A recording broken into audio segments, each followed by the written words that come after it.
السلام علیکم ورحمۃ اللہ وبرکاتہ۔ آئیے ہم اور آپ مل کر حضرت محمد صلی اللہ علیہ وسلم کی سیرت مبارکہ سماعت فرمائیں۔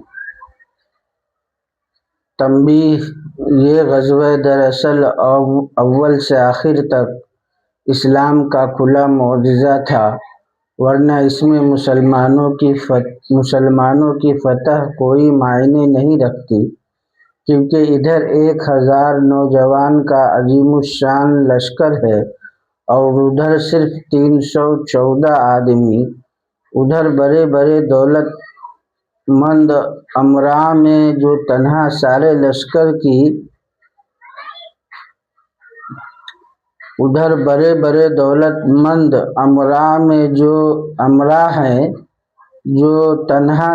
لشکر کی رسدہ وغیرہ کا خرچ خود اٹھا سکتے ہیں، اور ادھر بے سر و سامان مفلس لوگ، ادھر سواروں کی جمعیت اور ادھر مسلمانوں کے لشکر میں صرف 2 گھوڑے، ادھر ہر قسم کے ہتھیار و اسلحہ کی بھرمار اور ادھر صرف محدود تلواریں۔ یورپین مورخین حیرت میں ہیں کہ یہ کیسے ہو گیا۔ انہیں خبر نہیں کہ فتح و نصرت، کامیابی ناکامی گھوڑوں اور تلواروں یا مال و دولت کے قبضے میں نہیں ہے، بلکہ اس میں اور کوئی ہاتھ کار فرما ہے۔ لیکن اسباب ظاہری کی دلدادہ برق و بھاپ کو پوجنے والے کہاں اس حقیقت تک پہنچ سکتے ہیں۔ اکبر نے کیا خوب کہا ہے: چھوڑ کر بیٹھا ہے یورپ آسمانی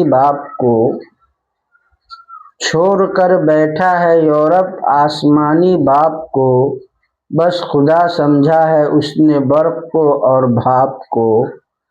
اسیران جنگ بدر کے ساتھ مسلمانوں کا سلوک، تہذیب کے مدعی یورپیوں کے لیے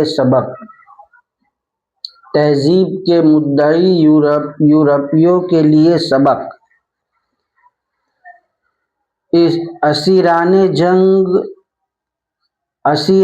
جنگ بدر جب مدینہ طیبہ پہنچے تو حضرت صلی اللہ علیہ وسلم نے 2-2 4-4 کر کے صحابہ رضی اللہ عنہم میں تقسیم کر دیے اور سب کو حکم فرمایا کہ ان کو آرام کے ساتھ رکھے، جس کا اثر یہ تھا کہ صحابہ رضی اللہ عنہ ان کو کھانا کھلاتے اور خود صرف کھجوروں پر بسر کرتے تھے۔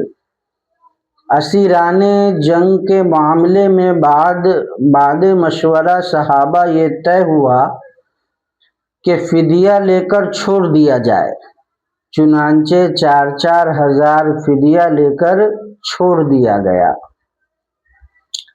اسلامی مساوات۔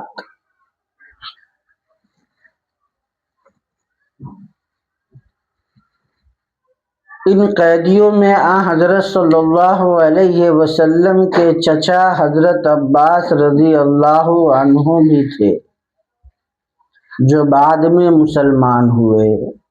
حضرت عباس رضی اللہ عنہ رات کو قید کی تکلیف سے کراہتے تھے۔ ان کی آواز آپ صلی اللہ علیہ وسلم کے گوش مبارک میں پہنچی تو نیند اڑ گئی۔ لوگوں نے عرض کیا: یا رسول اللہ، آپ صلی اللہ علیہ وسلم کو نیند کیوں نہیں آئی؟ ارشاد ہوا: کیسے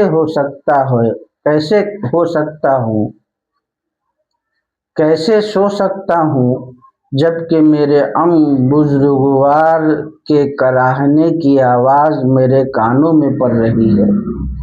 کنز الاعمال، ص 376، جلد 5۔ یہ سب کچھ تھا، مگر مساوات اسلامی اس کی اجازت نہ دیتی تھی کہ اپنے ضعیف العمر بزرگوار کو قید سے رہا کر دیا جائے۔ جس طرح سب سے فدیہ لیا گیا، ان سے بھی اسی طرح وصول کیا گیا، عام قیدیوں کی نسبت سے کچھ زیادہ، کیونکہ عام اسیروں سے 4000 اور امراء سے کچھ زیادہ لیا گیا۔ حضرت عباس بھی غنی تھے، ان کو بھی 4000 سے زیادہ دینا پڑا۔ انصار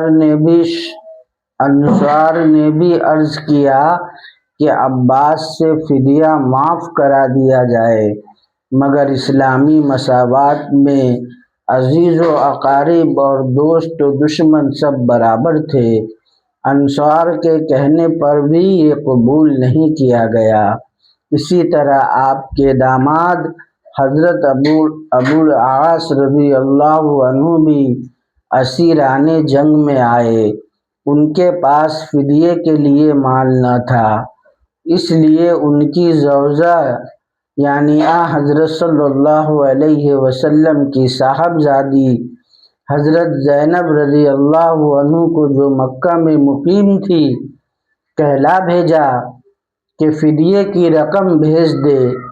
ان کے گلے میں ایک ہار تھا جو ان کی والدہ حضرت خدیجہ رضی اللہ عنہا نے ان کے جہیز میں دیا تھا، وہی گلے سے اتار کر بھیج دیا۔ جب آپ صلی اللہ علیہ وسلم نے یہ ہار دیکھا تو بے اختیار آنکھوں میں آنسو آئے اور صحابہ رضی اللہ عنہ سے کہا کہ اگر تم سب راضی ہو تو زینب رضی اللہ عنہ کے پاس اس کی والدہ کی یادگار ہے، اس کو واپس کر دو۔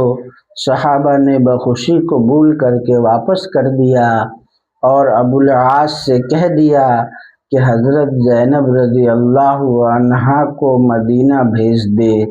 مشکات بحوالہ ابو داؤد اواد احمد۔ مشکات بحوالہ ابو داؤد اور احمد۔ ابو العاص کا اسلام۔ ابو العاص آزاد ہو کر مکہ پہنچے اور شرط مکہ موافق حضرت زینب رضی اللہ عنہا کو مدینہ بھیجا۔ ابو العاص ایک بڑے تاجر تھے، اتفاقاً دوسری مرتبہ پھر ملک شام سے مال لاتے ہوئے پکڑے گئے اور پھر اس مرتبہ رہا ہو کر مکہ واپس آئے تو تمام شرکائے کا حساب بے باک کر کے مشرف با اسلام ہوئے اور لوگوں سے کہہ دیا کہ میں اس لیے یہاں آ کر مسلمان ہوتا ہوں کہ لوگ یوں نہ کہے کہ ہمارا مال لے کر تقاضے کے ڈر سے مسلمان ہو گیا یا بجبر و اکراہ مسلمان کر لیا گیا۔ تاریخ طبری۔ وما علینا الا البلاغ۔